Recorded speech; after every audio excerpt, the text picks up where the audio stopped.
क्या घर में केवल एक ही शंकर जी रखना चाहिए? क्या घर में एक शिवलिंग रखना चाहिए कि दो रखना चाहिए? कितने कितने शिवलिंग हम घर में रख सकते? तुम्हारे घर में एक शिवलिंग है, दो शिवलिंग है, तीन शिवलिंग है, चार शिवलिंग है, पांच शिवलिंग है, सब चलेगा। तुम्हारे घर में 10 शिवलिंग है, वो भी चलेगा। तुम्हारे घर में 11 शिवलिंग है, वो भी चलेगा। तुम्हारे घर में 12 शिवलिंग है, वो भी चलेगा। सारे देवी देवताओं की मूर्तियां एक या दो चल सकती है, पर शंकर का शिवलिंग तो अनगिनत तुम्हारे घर में रह सकता है।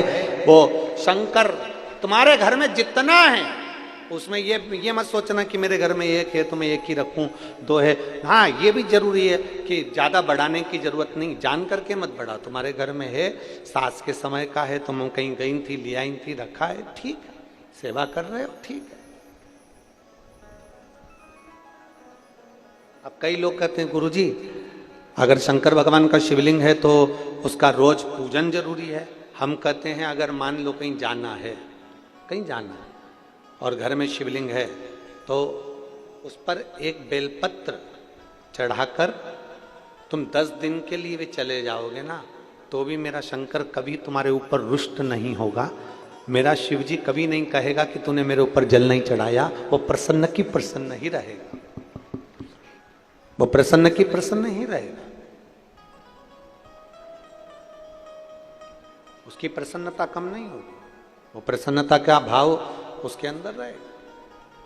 अब दुनिया के लोग कहते हैं कई बार कि शंकर जी गुस्सा कर देते हैं, अगर तुम ऐसा नहीं करोगे तो भगवान शंकर क्रोध कर देंगे। कई लोग कहते हैं तुमने पशुपति व्रत ऐसा कर दिया इसलिए शंकर जी ने क्रोध कर दिया। ना ना ना, तुमने क्रोध, शंकर भगवान अपने भक्त पर कभी क्रोध करते ही नहीं है।